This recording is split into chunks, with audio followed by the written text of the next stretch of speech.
PACE stands for Playfulness, Acceptance, Curiosity and Empathy. It encourages us to be with other children as we would be with an infant. So we are going to be playful, we're going to be curious, accepting, and we're going to show a lot of empathy for the child's feelings. And the main reason for that is that foster children, many of them have missed out on that very early stage of development when they had a trusting adult, loving adult that could help them regulate. The child gets a sense of having another human being who is interested in their internal world. It's not there to punish them, it is there to help them work through whatever that they struggle with. It can be used in all sorts of interactions, but it proves to be extremely helpful, especially when the child is distressed, or if the child is triggered, or if there's something big going on for the child. So let's start with playfulness.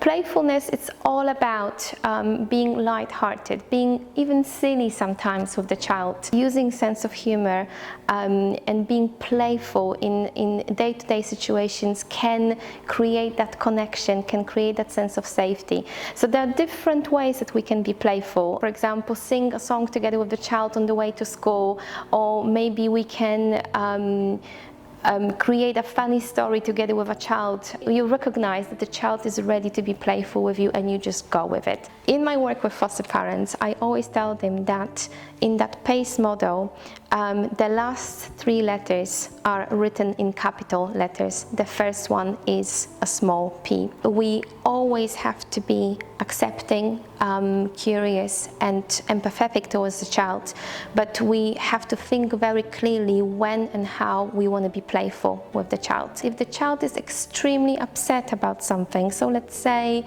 the child lost their favorite pen, being playful in that moment can, even though our intentions are very positive, the child may feel hurt. So I will be very careful with using playfulness. It is extremely important, but there's always the right time and place to be playful. So now let's move on to acceptance. Acceptance is all about suspending our judgment and criticism and showing the child that we want to accept whatever that is going on for them. It is very important to say here that we do not have to show acceptance for the behavior, but we must show acceptance for the intentions behind the behavior. Very often the child is trying to communicate something very important to us. They just do not have the right way of showing it. Acceptance helps us to reconnect with what is the child is trying to tell us, and from there we can then offer empathy. Now let's move on to curiosity. Curiosity means that we really want to understand what is behind the child's behavior. We want to show them that we are ready to enter their internal world and really find out what's going on there. We want to show the child that we are ready to get to know them and to really understand what makes them tick. And so we are showing our curiosity to the child to show them that they are safe and that we are there to help them work through whatever feelings that they have. And the last one is empathy. And empathy is probably one of the most important of all the principles, because without empathy we can't really do the other things. Empathy means that we are able to put ourselves into the child's shoes, even for a minute or for a second, to feel whatever they are feeling, so that we can imagine what is it like to be them in that moment.